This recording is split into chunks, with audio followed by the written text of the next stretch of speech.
how to edit my photo in Leonardo AI. So for that you need to open up your Leonardo AI account, and then on the left hand side panel just click on AI image generation. Just click on it, and over here you will see the left hand side panel.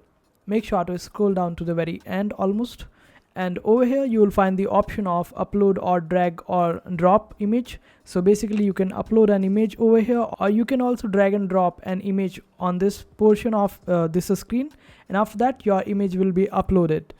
And now you can tweak on the settings options with the variations and get the best outputs. Like you can use the guidance scale over here in order to get better results. The more this number will be, the better the response of your prompts. And if you increase the strength of magic prompt strength, then this basically means that whatever you will type on the prompt section, the results will be influenced by the higher number on the prompt magic strength. And also when you click over here, you will be able to choose between different options. So you can play around and check which one works better for you.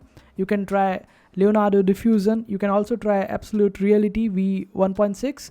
And after that, you can just simply click on generate. And this way you would be able to edit your own photo. And that's how you do it. I hope this video was helpful. Make sure to hit that like button and also subscribe to our channel for more helpful videos.